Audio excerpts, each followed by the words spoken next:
I think I'm very interested in, right now I'm interested in thinking about intertextuality and like this idea of using, of an artist using multiple resources or disciplines and kind of using them to unfold or just about like different ideas about the work, right? And so I think like how can I, and I think plants is a really good way of doing that because they're so relatable to many different,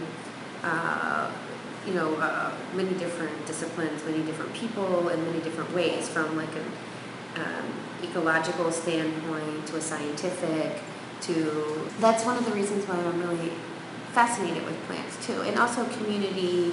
And so in terms of charged, yeah, like I think it is, when you say charged, if you mean like emotive, or like do I have this kind of connection that goes beyond it, like symbolizing nature. Like there is this thing where it's strange because I'm very protective of my house plants in a way that's different than the plants that I use in my artwork. And it's always been kind of important for me to make that distinction, which is just this weird kind of psyche that, like this kind of thing that's caught up in my own psyche, where it's like the plants that are in my apartment have always been plants that have been used to convert the space, and ways of thinking about those plants have been separate than the ways that I think about the plants that I use in my studio, which is also a very much like my studio is a place, there are more plants in my studio than almost than there is artwork, in terms with like what I'm going to do with them as a material or as a medium, and like in the hopes that will, compromising their life, or sometimes not, placing them in artwork will make a bigger change, and affect a larger, say, audience than that one house plant that's sitting on the windowsill. So when I did the talk at Sprout, it was important for me to take clippings from my own plants and give those back to people. So that was like a gift that I gave, like takeaway that they could have with them. So, I'm regenerating, and so it's another way of giving back to the community, or like thinking about community and recycling information or recycling material, that kind of thing.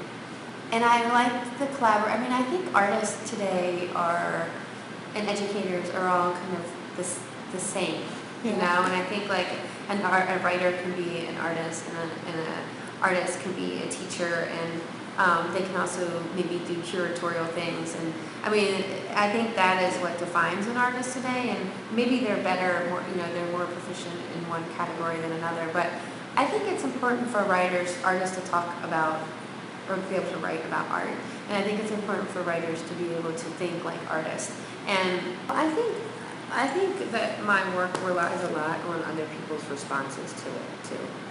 I think like what they project onto the work is very much,